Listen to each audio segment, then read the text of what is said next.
Karen, Yes. have you ever heard your body speak to you? I've heard your body speak to me. Hey, that was private information. Wow, that's a loaded question. Well, I guess it won't come as a surprise to you then to know that our bodies talk to us all the time and not in the way that you're talking Okay, about. You're not talking about hunger, stomach growling, or anything Flatulence. like that. No, nothing like Burping, that. Absolutely not. sneezing. Okay. Yeah, no. In fact, our bodies are talking to us all the time, but we're just not really good at listening. Okay. Now, what if I told you that your body has the ability to tell you exactly what you need and when at all times? Well, I wish it would tell me more clearly.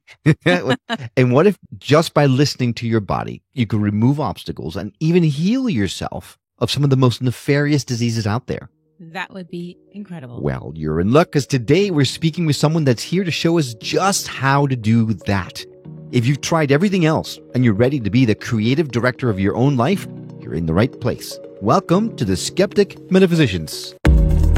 My name is Will. And I'm Karen. And unlike Mulder and Scully, we both want to believe. so we've embarked on a journey of discovery. We've talked to people deeply entrenched in the spiritual and metaphysical world. We've thrown ourselves into weird and wonderful experiences. I even joined a coven of witches. And wait, you joined a coven? Yep, all in the interest of finding something Anything. that will prove that there's something beyond this physical, three-dimensional world we all live in. This is the Skeptic Metaphysicians.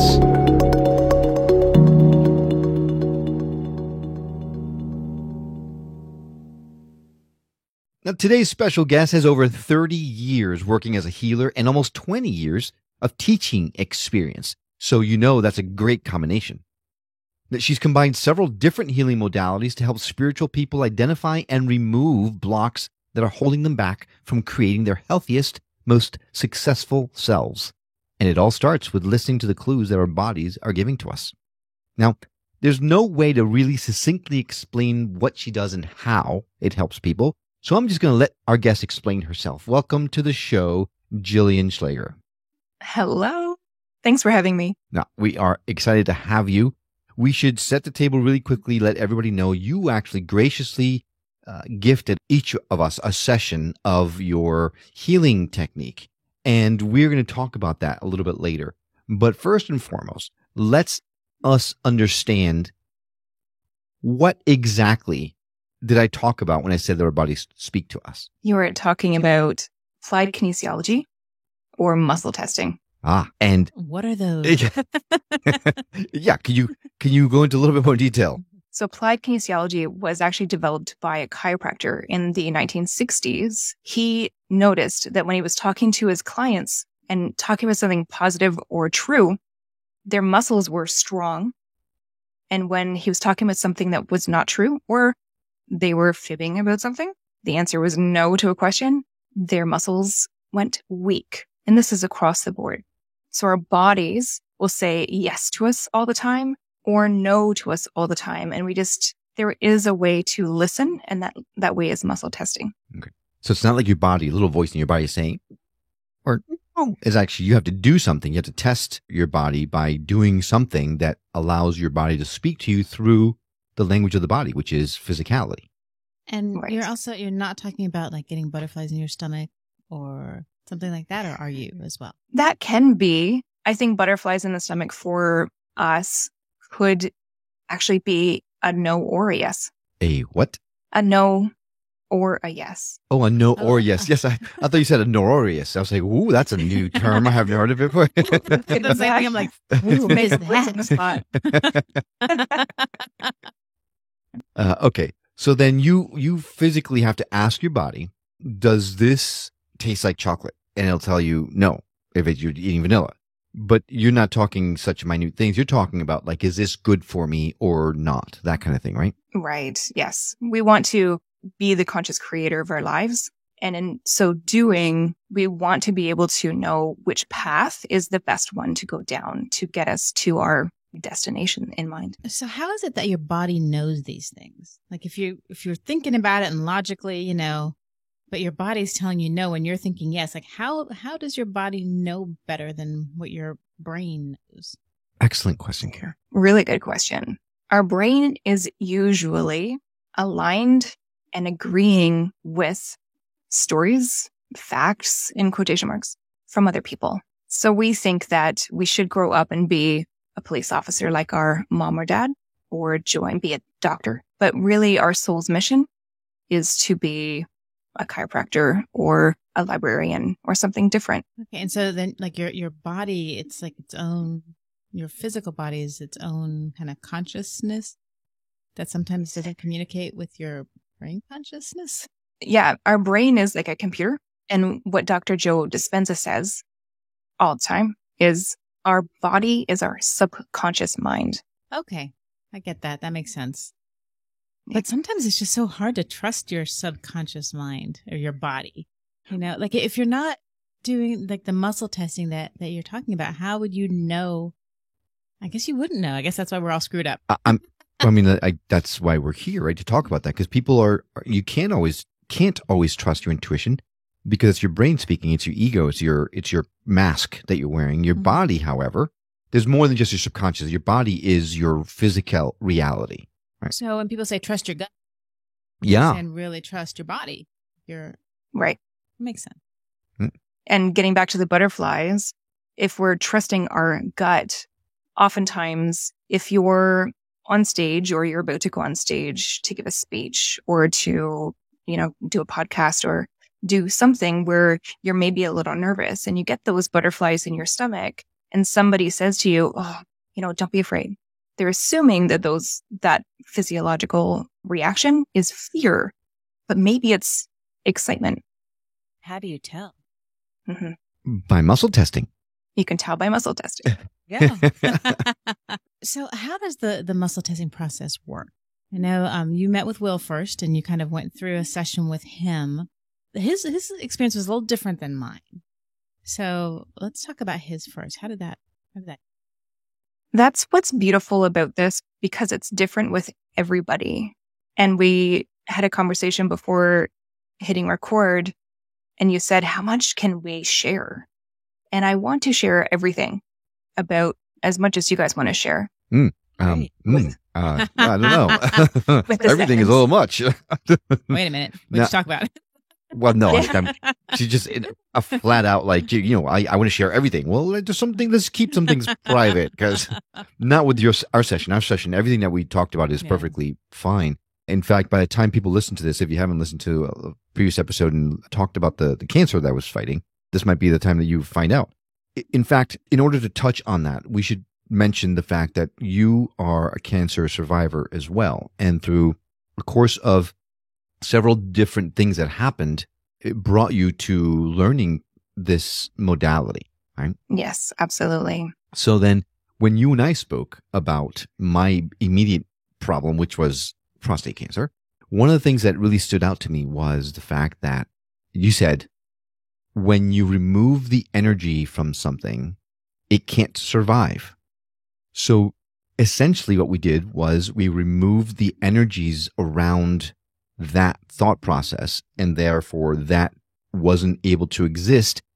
Now, spoiler alert, my latest biopsy showed all benign, right? You couldn't see anything. I'm not necessarily saying that this is the reason, but my question to you, because we did it not very long ago, could it have worked that quickly, or is this something that probably people have to wait months and years of applying this technique before something as severe as cancer would go away? I think it depends on the person and your belief and your ability to be open to change.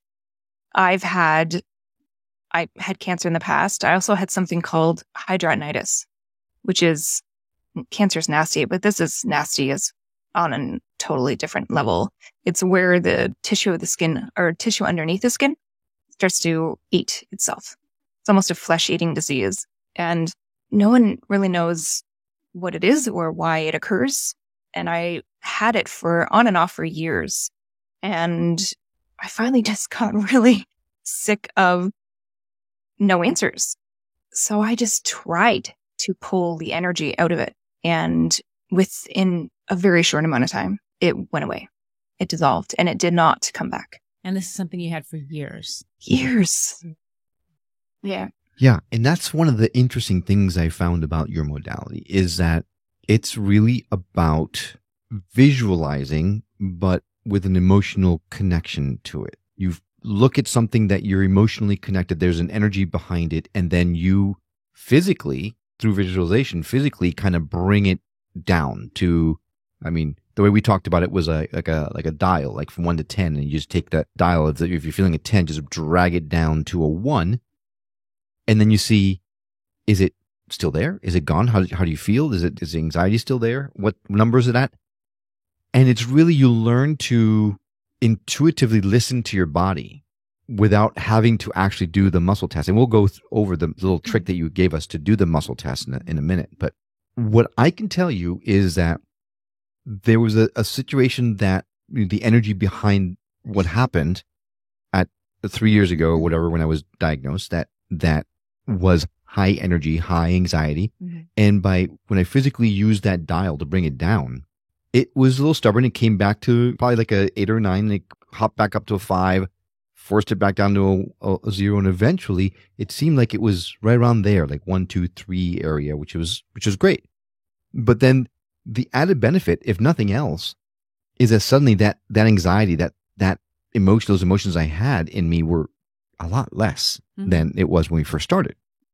So this thing is really good for lots of different things, right? It's not just, now let's put in the disclaimer, this does not substitute you talking to your medical doctor and the whole deal, but this could potentially help you to heal some stuff, but also it can help with subconscious blockages that you have as well. Yeah, that's the most fun. I think with creating our own reality, we get this tool, and there's a lot of modalities that talk about theater of the mind or using something in front of you that you're looking at, like a frame in the Silva method. By using the kinetic divination tools, we're showing our body, our mind, our subconscious, this is what's in my life, but I would like this instead. So with the body as a subconscious mind, we're actually showing the subconscious, I want this, but I want that. Can I just say that I love that term, kinetic divination? I think I mentioned to you during our session too. It's a very cool term. I had a lot of struggle with that name. A lot of struggle? Yeah. Why is that? Because I want it to be open for everyone to be comfortable to use these tools. And I think there may be some people who go, divination. Actually, story. I moved to Nova Scotia from Ontario, and a family member said, there's a health and wellness expo. Why don't you phone them and see if you can get a table? So I did.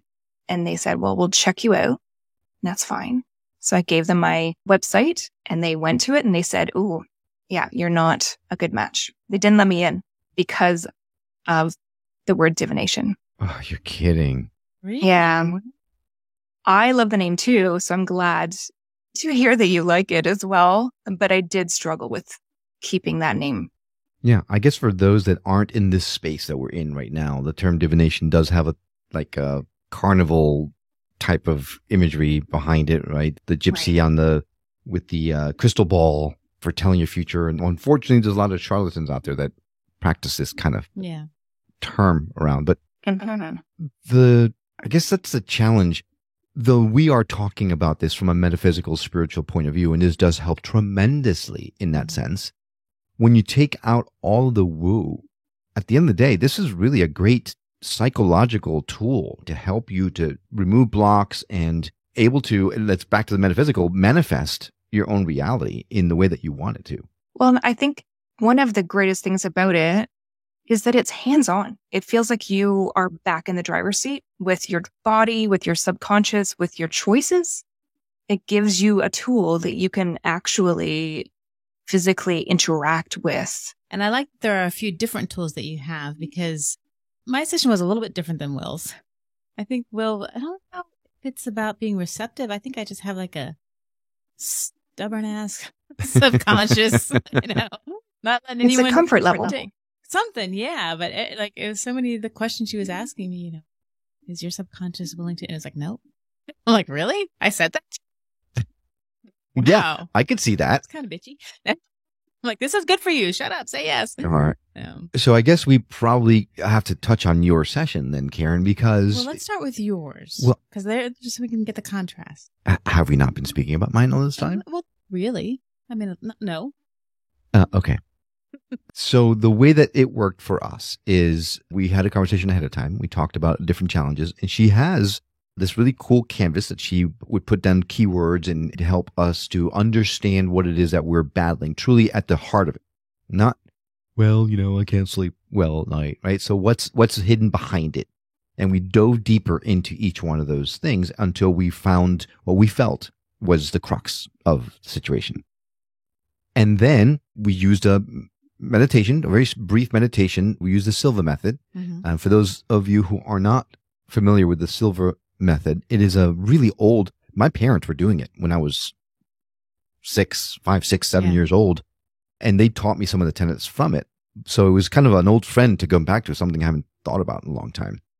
But use the Silva method, which is a count from 3 down to 1, and it gets you into the alpha state. And that way it kind of removes any kind of blocks that you might have between you and your body so that you can communicate freely. Mm-hmm. And then after I was in that ready state, which I should mention, one of the things that you mentioned, Jillian, is that you were never able to muscle test appropriately or correctly until you started doing a meditation. If you were too close to it, it wouldn't work for you. Yeah. Well, we were talking about the map of consciousness, and I was in a resonance of shame, which is the lowest point of the map of consciousness. It's at 20 megahertz. So to accurately, like Dr. David Hawkins says, to accurately muscle test and receive answers from our body, we need to be at the energetic resonance of 200 or courage or above. So doing the Silva method is one way where we can unhook from the high functioning beta brain, where we're trying to analyze. I'm totally analytical. I analyze everything. So the Silva method allows us to get into the alpha state, and that detaches from the beta. And then we can allow ourselves to kind of raise our consciousness. And the next step that you may be talking about next is after the alpha breath, we talk about and think and feel into the gratitude of something, someplace, someone. And that really jacks up the resonance of our body and our mind. Right. And that's what you were saying. The muscle testing never worked for you unless you were in a state of gratitude. And that makes a lot of sense because you are raising your vibrations. You're vibrating at a certain hertz rate that aligns you with the language of your body. Yeah, I'd muscle test. I'd be dating a dude and I'd be like, oh, this is the one. This is the guy. I can just feel it. And I'd muscle test. Is this the guy? And I'd get a yes. And then we'd break up a week later. You go, but my body said he was the guy. Yeah, my body liked him very much. This is a family show, Jillian. It was Mr. Right now. No, Mr. Right. Mr. Right now.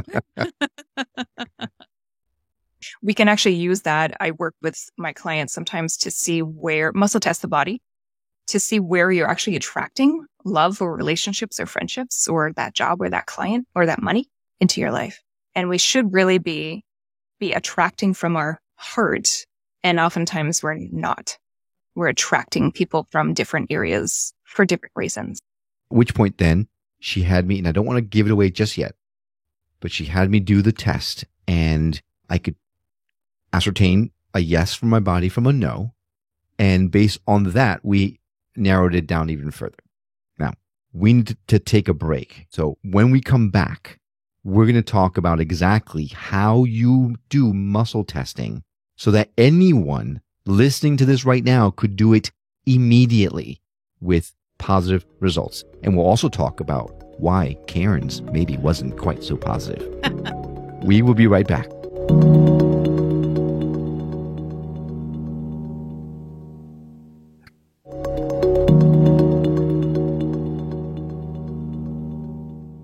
We're back on the Skeptic Metaphysicians. Today we're talking to Jillian Schlager, who is an expert kinetic divinator. Did you like how I twisted that around a little bit? I liked that. Is it divinator? Yeah. Divinator, diviner. Diviner? Diviner, that's what I know. It just reminds me of Never mind. We're talking about muscle testing and how our body speaks to us. By speaking and being in contact or in tune with our bodies, we can actually help remove a lot of blockages that are keeping us back, not just physically, but mentally and psychologically as well. And right before we went to the break, we teased that we were going to teach people how to muscle test. So before we go into Karen's session, let's go ahead and put it out in the open. How does someone go about testing themselves right at home right now? Yeah. So right now, and you guys can pause this, take a minute, and do some deep breathing to connect with your body. Deep breath in, relaxing, exhaling, and visualizing and repeating. Breathe 3 times. Taking another deep breath in. And exhaling, visualizing, and repeating 2-3 times. Another deep breath in. And as you exhale, visualize and repeat 1-3 times. And breathing normally, imagine someone, someplace, sometime, something, a pet that you love unconditionally. Someone, something that you're grateful for. And imagine that gratitude and ask that gratitude to give you an image that is clear in your mind of why you're grateful for that person, place, or thing. And ask your brain to turn it up. Turn up the gratitude. Turn up the happiness. Turn up the intensity of that gratitude. And at this space of gratitude is when you can tune in and muscle test your body. You're going to ask your body for a yes or no answer. But first, we're going to do a baseline. And you can do different baselines with muscle testing. One of the easiest one is pinch your finger, middle finger and thumb together. And then loop them together. So you're making a chain. And pinch really hard. And then pull against each other just to test, have a baseline test. And then you ask your body, what is yes? What does yes feel like? So you're going to say yes, yes, yes, and pull against, and it should stay strong. And then ask your body, what does no feel like? Pinch and pull. Yeah, and your fingers may. Karen, you have to be in a state of gratitude to be thankful when you're asking the question. The other thing is, and I think a lot of some men and a lot of women want to feel and be strong and independent. And in control. And in that space, we're not allowing our body to feel that just a little bit of a difference between yes and no.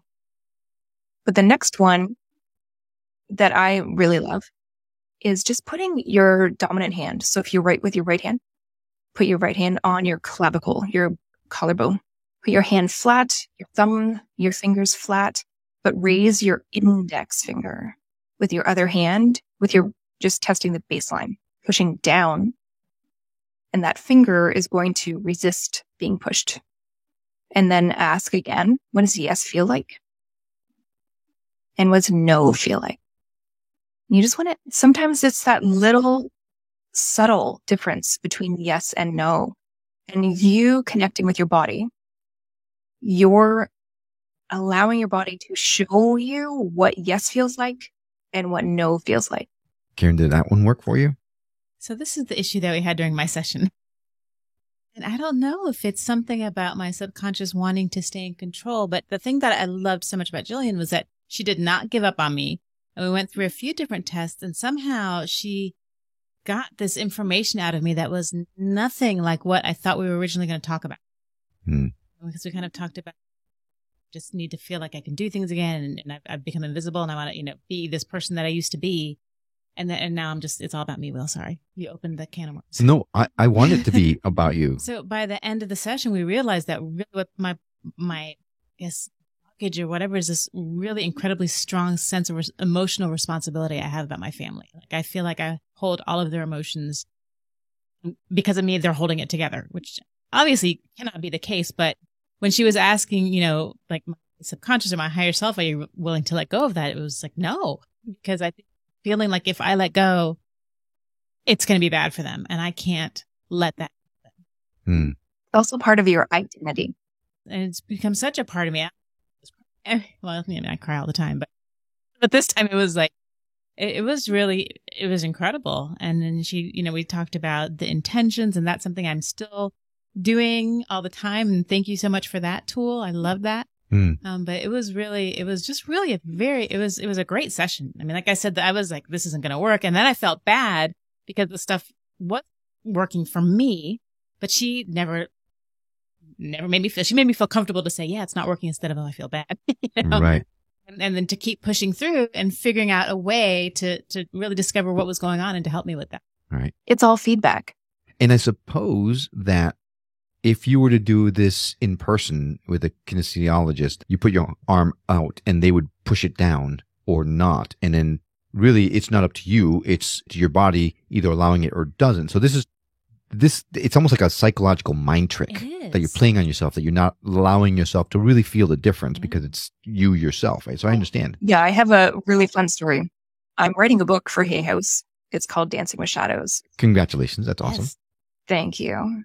So kind of a preemptive, I went into schools to talk to the kids about bullying and what it does to your body. And I had a classroom full of kids. I brought one kid up to the front of the class with me, and I had cards with positive and negative words on them.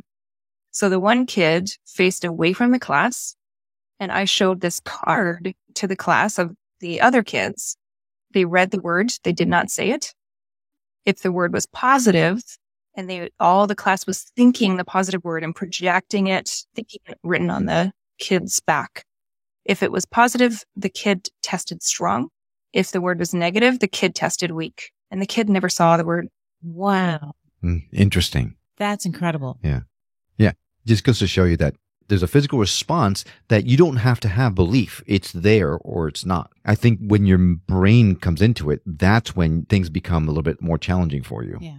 Yeah, we have all these stories of what we should do or be or can do or be that gets in the way of us creating the life we desire. And I think for me, part of it was also my parents split up when I was really young. And my mother, her thing was you have to go to school, you have to be independent, you have to, get your career. You don't need anybody. You have to be strong, strong, strong, strong. So maybe saying yes to everything to me was more of a weakness than a strength. And like, you have to say no, and this doesn't work. Or, I don't know. I think maybe somehow my body might be a little bit muddled on what really being strong means, and independent. So that might be part of it too. Like, it's kind of been ingrained since I was, 7, 8 years old. Sounds like you're going to have to talk to Jillian a lot coming up here. Well, and there is quantum entanglement. Mm. So we become entangled with other people's perceptions, energies, thoughts, beliefs. That's true. Now you're opening up a whole other can of worms that, how do you disentangle yourself at the quantum level? I've been reading your Facebook posts and I love them. I'm like, oh, look at this thing. So, follow her on Facebook. Well, she posts great stuff. Disentangling. Oh, thank you. Disentangling is just, I eject this from my body.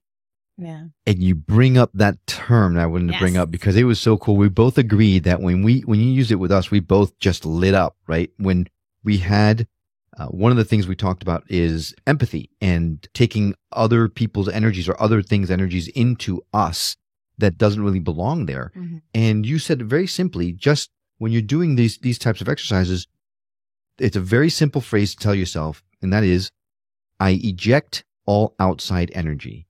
And I'll tell you what, when we both had the same response, that is such a powerful phrase that when we say it to ourselves, it gives us a sense of peace and reduces that energy so much that it's become our mantra now, our everyday mantra. And then add to that what you told me, I claim my body. Yes. That to me, so first I eject and then I claim. That's my Well, she didn't tell me to claim, so maybe she didn't want me to claim my own body. She wanted me to. I just had more issues than you. But I think men are raised to own their own bodies. I think women, and I think in the olden days, when we had the coming out party, we were actually claiming, hey, we're an adult now. We don't have that anymore. Yeah, that's true. That's very true. Yeah. So then after we did the muscle testing and we got a baseline as to what was yes or no, then was the fun part. Then we started asking questions about that particular topic that we had narrowed it down to and saying, is this mine? Is this not? Is this, is that, whatever? And then depending on the answers, we then took it a step further. And that was the visualization process, right? And I loved your image of the big whiteboard. The number. With the number line on it. Yeah. And that's what I was talking about earlier, because my particular challenge was a heavy duty number like 910. The energy that was charged with such negative energies that with your help, you asked me to grab that energy in that timeline that was 910 and physically drag it down to a 1. And then you had different versions, right? One was the timeline that was straight across the whiteboard. The other one was like a pendulum chart. Thank you, pendulum chart. And and that's the one that helps me. That's the one I use as the pendulum chart. So I'm able to bring it and dial it down. And I guess maybe the act of dialing it down also psychologically helps me to really own it in that sense. Karen, did you use the same? I think the number line worked better for me. But it was, this is another thing. It was like, are you willing to give some, let go of some of this? Nope. So that responsibility, it did change. It did get better. I think my results might not have been as good as yours because my subconscious is much more stubborn. Yeah. But it definitely did make a significant difference for me. Yeah. In full disclosure, I was dealing with cancer, right? So I was very motivated to make this thing work. So because that motivation, whatever it took, I threw myself with abandon into this thing. Mm-hmm. And when the desire is there, I used that to quit smoking. Oh, wow. To quit smoking. Mm-hmm. Yeah. And I did it one time and it worked. But my desire to quit smoking was at just the highest point. Plus, what I did, and anybody can use this when you're listening, or if you're listening right now, pause it and think of a whiteboard in front of you. And just like we use the muscle testing with the finger, or you can use the arm for muscle testing, the whiteboard is muscle testing as well. But so on a quantum level, right? Because it's not, you're not doing anything. It's all in your mind. Yes, it is your mind, but it is your mind relaying a yes or no response to your body in all of muscle testing. So even with a pendulum and any divining tool is muscle testing. Right. You actually mentioned, and I forgot, you had mentioned that some people get to the point where they don't actually have to do muscle testing, right? You can actually divine it. You intuitively know what the answer is. As you started asking questions, is your energy here, is it there? I kept asking, but after a while, I would instantly know. And you also did a yes or no. So which one was lit up for me when you ask a question? And it's one of these things, it's so subtle and so fast that if you think about it, you're going to get the wrong answer, right? It's got to be something that is just in an immediate answer. What is the first answer that comes to mind? And I was able to jump into it. Now, people say I'm claircognizant. So that might be something that helped, but I suddenly started being able to intuit the answer, and it seemed to have worked well for me. Yeah, I think using these tools again and again will strengthen that. Well, I've been using it almost daily since then, so thank you. Yay. They're easy to use. I like that. It's not like, oh, I got to do this. It's like, oh, this mantra or this, visualization. And it helps a lot. Yeah, it sure does. Now, what kind of things can you use this for? Is there anything that you can't use it for? I think the stumbling block is when we are hyper emotional about something. That's when it kind of gets muddled. Yeah. That's when you need someone like you to help. Right. Yeah. And a lot of empaths. And this is why I'm very empathic. And I was told so many times growing up, stop being so emotional. And I thought when I was older, there has to be a reason. Our bodies are so smart. So there has to be a reason for these emotions. So this is a way that we can use our emotions as feedback. But if we're highly emotional about something, so yesterday I couldn't find my cat and I had seen a car outside my neighbor's house yesterday afternoon, and I thought I heard them say, "Oh, we'll just take him. We'll put him in the car and we'll take him." And then a few hours later, I couldn't find my cat. So my brain went to, "Oh my God, did somebody steal my cat?" And I was so highly emotional. There was no way I could muscle test. So I just waited, calmed down, intended for the best possible outcome. And then he came in a few hours later. I was going to say, inquiring minds need to know where is the cat? It is hard. I think that was the issue that I had. I was so emotional about everything. And, it's like, well, you're focused on, getting rid of the cancer. And that's something that you desperately want. And it's only a good outcome. But my mindset was yes, I will feel better if I don't bear the responsibility of all these people's emotions. Good for me, but bad for them because they're going to be flailing. You know what I mean? So there was also in my mind, a negative outcome as well. So that's where my struggle was. Right. And I think I kind of need to define it a little bit clearer. Yes, my motivation was to get rid of the cancer, but talking with Jillian, working with her, helped me to understand that there's an energy behind that that could have contributed to my getting it. Absolutely. And that is the energy that we were trying to completely deflate. Right? So that's what I was thinking about when I was doing that timeline. And, well, damn it, I'm going to say it worked. So, because then that emotion that I was carrying around with me is decreased tremendously. I'm hoping it stays that way. But if it doesn't, now I know how to bring it back down. Yeah. Well, and coming back to, thank you for that. And I'm so glad, I'm so grateful to hear that you think that this could have had any impact. But it really, I believe it does when we take control of our body, our mind, and our emotions. And like I said before, I was at an energetic resonance of 20 megahertz, which was shame. They've actually done testing and found that cancer grows at 42 megahertz and below. So I know that I was living in shame for decades. And that's such a motivating factor for me to come online, bring these tools to people. This is why I'm so passionate about not keeping anything hidden. I want people to know these tools because they're so simple and easy. But it's not something that's intuitive. God forbid someone in the West actually says, "Oh, just think your cancer away." Now, everyone who's in this space who knows anything about metaphysics knows that it is 100% possible to heal yourself. There are full-on documentaries about healing yourself. Dr. Joe Dispenza himself healed himself with his mind from a terrible accident that he had, and he talks about it all the time. So it is possible, but you have to be in the right mindset. You have to have the right tools to do it. You can't just wish it away. There's some work you have to do. And so far, we've done, Karen, a lot of different healing modalities, a lot. Yep. And who knows which one of them, maybe a combination of them all is what helped get rid of it.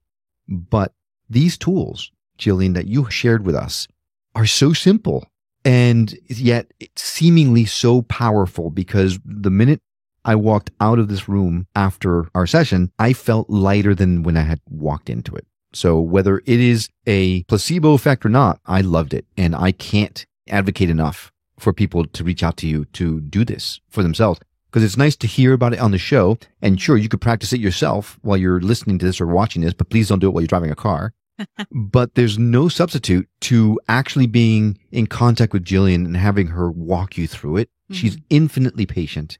And the way that she's able to find her way to the root of the issue is nothing short of miraculous. I mean, I had no idea. I was going a completely different.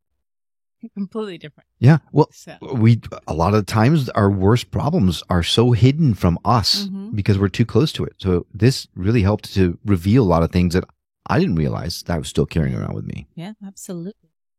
And then another thing I liked about the session was she was telling me to take your life and put it into segments. And just, if you're going to the mall, make that be a segment and then have an intention for that segment. So I tried it. And I'm running late to pick up Sienna from school. I'm like, okay, this is the segment, the drive to school. It's normally a 7-minute drive, and I had 6 minutes to get there. I'm like, I'm not going to get any red lights. This is going to be a great drive. I'm going to get there on time. And just us hitting the last light, because all the rest of them were green, it turned red, but it just turned green, and I did not have to stop a single time. Now, I'm not saying you can do this for everything, and you don't want to abuse it. That's the thing. I'm like, I can't do this every time. But yeah, I don't know. All I'm saying is I got there in 6 minutes instead of 7. Yeah. Segment intending is something that Abraham talks about a lot. And when you are segment intending, look at what you want to create, intend for, and have that the intention. So next time, and look for this in other areas that you're using segment intending or creation in general, look for the positive. So you don't want, so if I'm attracting a partner, a friend, someone to date, I don't want a smoker. I say I want someone who is health conscious. So I don't want red lights, and use instead, I want all green lights. I just was like, I'm going to get there on time. Yeah. I had 1 minute less than normal, but I was going to get, and I did. Yeah. That's a great point that we didn't talk about. You were very much about keeping it on the positive side of things, because everyone knows manifesting. You're telling the universe what you want, not what you don't want. And when we're negative, we're showing the universe what we don't want. I don't want red lights. Oh, well. Yeah, the universe only ever says yes to you. Right. So then you say, I always get red lights. The universe goes, yes, y'all. But yeah, always. Yeah. And if you say, I don't want red lights, the universe says, okay, let's keep them not wanting red lights because you keep getting red lights. Yeah, think about the active component of each sentence we say. So the active component is red light. So then what you're saying is, I'm going to have all green lights and spin it in the positive. And that really helps. Yeah. Same, like if you said, don't think of a pink elephant. I refuse. Yeah. Okay. And I love that term, segment-tending. Segment intending. Oh, well, I put it all together as one and called it segment-tending. Words up as you go along. You're Works just great. Yeah. It's the language of will. I'm still trying to figure that out. Yeah. It takes a lifetime. All right. Well, is there anything that we haven't talked about, Jillian, I want to make sure that we touch on before we say goodbye? I think this is a good place to just close out asking people to really focus on the positive, and please ask your body. Please use your body and your emotions as feedback. See the life that you see in front of you as feedback, not the end result. And be brave to choose what you actually desire. That's great. That's great. And if you are not understanding your body language, contact Jillian. She can translate. She's the body whisperer. She is. Well, I guess muscle whisperer is probably a better term. Well, Jillian, I can't thank you enough, not only for coming on the show today and sharing of your wisdom, but also for sitting with us individually and helping us to go through these things and maybe helping me to get rid of my cancer. So let's keep that positive. Thank you so much. And if someone wanted to reach out to you to connect, what's the very best way for them to do that? And the best way, I'm always on Facebook. So you can come reach out on my main Facebook page, or I have a website that's JillianSchleicher.com. Easy peasy. We're going to add direct links to Jillian's website and social media on our show notes. So you can just go to skepticmetaphysician.com, find her episode right there in her episode show notes. You'll see the links directly there. It's just a click away. So once again, Jillian, thank you so much. Thrilled to have you on the show. And I'm sure we're going to stay in touch for sure. And we're excited to see that book when it's done. Yes. And when you have the book, let us know so we can put it on our show notes as well. We'll add a link to it. I will. Thank you so much. It's been a great chat, guys. Well, thanks for coming along on this journey of discovery with us. We'd love to continue our conversation with you on our website at skepticmetaphysician.com or on Facebook and Instagram under Skeptic Metaphysician Podcast. If you know someone who would benefit from hearing the messages we're sharing on the show, do them and us a favor and share the show with them. It will help get the word out about us, and it may just change someone's life for the better. And if you're listening to this on the radio and you missed something, well, not to worry. All of our shows, including this one, can be found at skepticmetaphysician.com, where you can also watch the videos or even send us an email or voicemail directly from the site. We absolutely love feedback and would appreciate hearing from you. I hope you've enjoyed this episode as much as we have. That's all for now. We'll see you on the next episode of The Skeptic Metaphysicians. Until then, take care.